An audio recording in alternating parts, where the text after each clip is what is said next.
خدا نے آج تک اس قوم کی حالت نہیں بدلی، نہ ہو جس کو خیال خود اپنی حالت کے بدلنے کا۔ بے شک بے شک۔ جس ہم میں سے ہر ایک کے ذہن میں سوال آتا ہے، بہت سے لوگوں کے ذہن میں سوال آتا ہوگا، ہم لوگ کا خدا ایک ہے،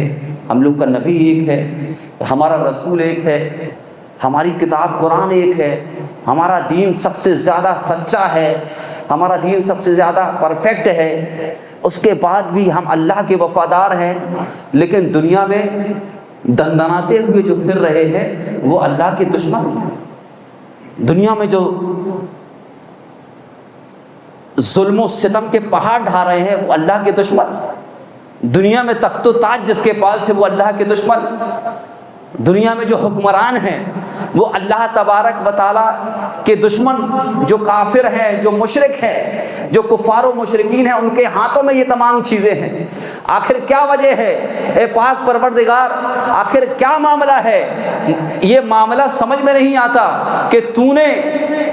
جو تیرے دشمن ہیں انہیں سب کچھ عطا کیا ہے، اور ہم تیرے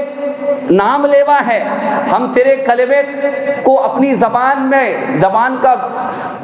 میں اس کا ورد ہم نے جاری و ساری رکھا ہے، لیکن ہم مارے جا رہے ہیں، ہم پیٹے جا رہے ہیں، کہیں ہم کو دبایا جا رہا ہے، کہیں ہم کو کچلا جا رہا ہے، کہیں ہمیں کاٹا جا رہا ہے، کہیں ہمیں پیٹا جا رہا ہے، کہیں ہماری موب لنچنگ ہو رہی ہے، ہمیں نفرت کی نظروں سے دیکھا جا رہا ہے، ہمیں نیچی نظروں سے دیکھا جا رہا ہے، ہمیں ذلیل اور خوار کیا جا رہا ہے، ہمیں نہ جانے کس طرح سے کیسی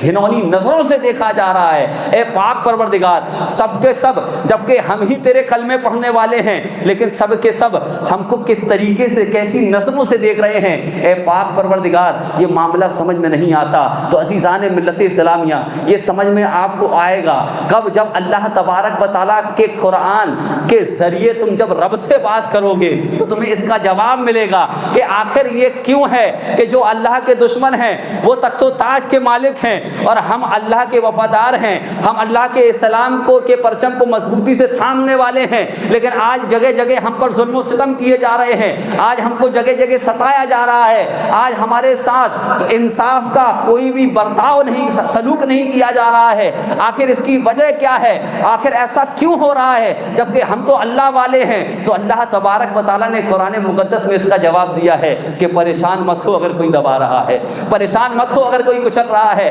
پریشان مت ہو اگر کوئی تمہیں حقیر نظروں سے دیکھ رہا ہے، اگر کوئی تم کو ذلیل سمجھ رہا ہے تو پریشان مت ہو، اگر تم کو کوئی گھنونی نظروں سے دیکھ رہا ہے تو پریشان مت ہو۔ سنو، رب تبارک و تعالیٰ قرآن مقدس میں ارشاد فرماتا ہے لا یغرنک تقلب الذین کفروا، کہ تم کو ہرگز دھوکے میں نہ ڈالے، تم کو ہرگز دھوکے میں نہ ڈالے کافروں کا اترا کے چلنا، تم کو ہرگز دھوکے میں نہ ڈالے کافروں کا دندناتے پھرنا، اتراتے پھرنا، کہیں اس کو مار دیا، کہیں اس کو مار دیا۔ رب فرماتا ہے تمہیں کافروں کا اتراتے ہوئے چلنا تمہیں ہرگز دھوکے میں نہ ڈالے، متاع قلیل، یہ ان کا دندنانا، یہ ان کا اترانا، یہ ان کا ظلم و ستم متاع قلیل، تھوڑا سا برتنا ہے، تھوڑا سا برتنا ہے۔ پھر اس کے بعد ثم مثواہ جہنم، پھر اس کے بعد ان دندناتے ہوئے پھرنے والے لوگوں کا، ان اترانے والوں کا پھر کیا ہے؟ ثم مثواہ جہنم، پھر ان کا ٹھکانہ جہنم ہے۔ بے شک، سبحان اللہ۔ اور پھر رب فرماتا ہے وبئس المہاد، اور یہ ان کا ٹھکانہ جو جہنم ہے وہ بڑا برا بچھونا ہے، وہ بڑی بری جگہ ہے۔ آج تم پریشان ہو، تمہارا دل ٹوٹ رہا ہے کہ یار ہم ہی سب کچھ ہیں،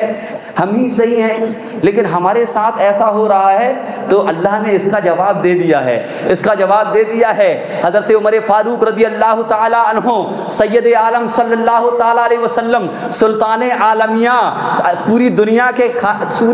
کے مالک، پوری دنیا کے عطا کرنے والے جن کو رب تبارک و تعالیٰ نے سارے خزانوں کی کنجی عطا فرما دی تھی، وہ رحمت للعالمین ان کے کاشانہ اقدس میں سیدنا عمر فاروق رضی اللہ تعالیٰ عنہ داخل ہوتے ہیں، اندر جاتے ہیں تو کیا دیکھتے ہیں کہ رسول پاک صلی اللہ تعالیٰ علیہ وسلم اپنے بستر استراحت پر آرام فرما ہے، اور وہ بستر کیسا ہے؟ وہ چٹائی ہے، وہ بوریا ہے، آپ ایک بوری میں ایک پھٹی میں لیٹے ہوئے ہیں۔ سیدنا عمر فاروق رضی اللہ تعالیٰ عنہ یہ منظر دیکھتے ہیں کہ رسول پاک صلی اللہ علیہ وسلم ایک بوریے میں لیٹے ہوئے ہیں، آرام فرما ہے، اور آپ کے سر مبارک کے نیچے ایک چمڑے کا تکیہ ہے، اس تکیے کے اندر کیا بھرا ہوا ہے؟ ناریل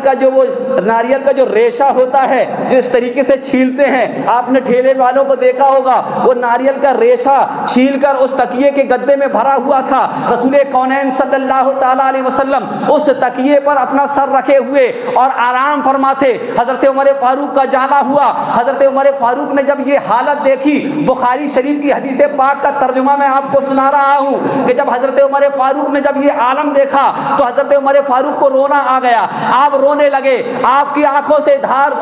آنکھوں سے آنسوؤں کے قطرات گرنے لگے، ٹپکنے لگے۔ تو مصطفیٰ جان رحمت صلی اللہ علیہ وسلم نے عرض کیا، اے عمر فاروق آخر تم کیوں رو رہے ہو؟ تو حضرت عمر فاروق رضی اللہ تعالیٰ عنہ نے عرض کیا، یا رسول اللہ، اس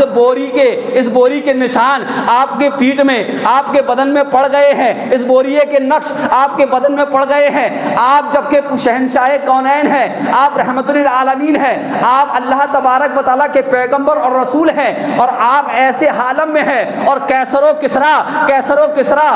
کہ عیش و عشرت کی اور راحت و آرام کی زندگی گزار رہے ہیں، یا رسول اللہ یہ کیا معاملہ ہے؟ رسول پاک جبکہ آپ تو اللہ کے رسول ہیں اور کیسر و کسرا تو یہ کفار و مشرکین ہیں، وہ عیش اور راحت کی زندگی میں ہیں، اور آپ رسول اللہ ہو کر ایسی زندگی گزار رہے ہیں۔ تو حضرت رسول پاک صلی اللہ علیہ وسلم حضرت عمر فاروق رضی اللہ تعالیٰ عنہ سے فرماتے ہیں کہ اے عمر، کیا تم یہ پسند نہیں کرتے کہ اللہ تبارک و تعالیٰ نے کیسر و کسرا کو دنیا دی ہے اور ہم سب کو آخرت عطا فرمائے؟